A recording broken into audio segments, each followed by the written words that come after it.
Alright, just got done with this.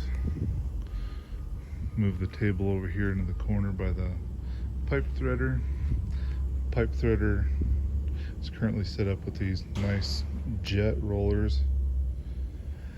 And since they're over here, I'd like to have the saw same location as well, so that the saw and the pipe threader can share rollers. So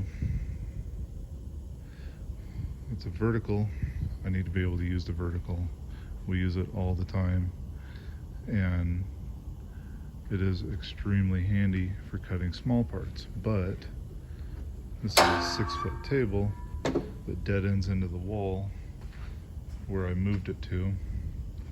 So put a swivel on here.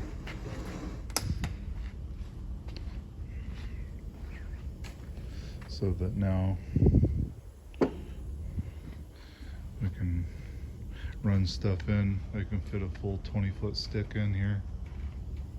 Share the rollers between the pipe threader and the saw for cutting parts inside that are tiny and don't need to be cut on the big saw.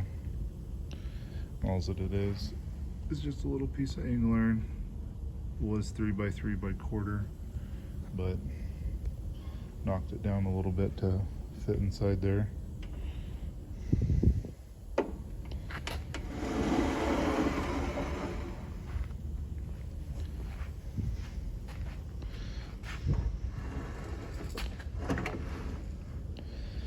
Now we can use it vertically or horizontally without getting too crazy.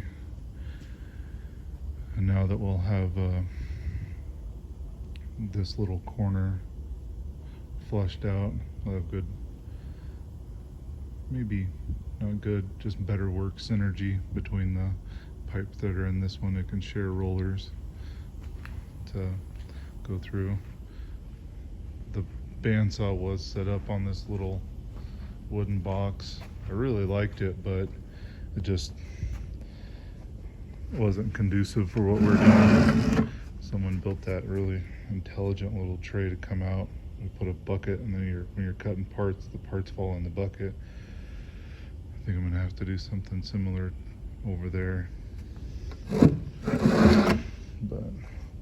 those are all the small parts in there, the stop and everything for the saw.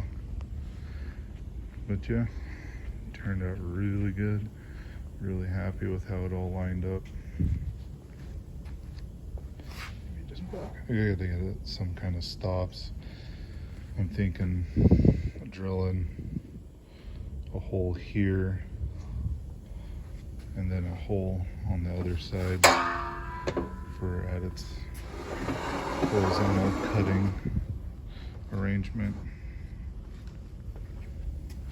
And another one right here, which would be easy to do. And we just have a drop-in pin. But yeah, pretty tickled.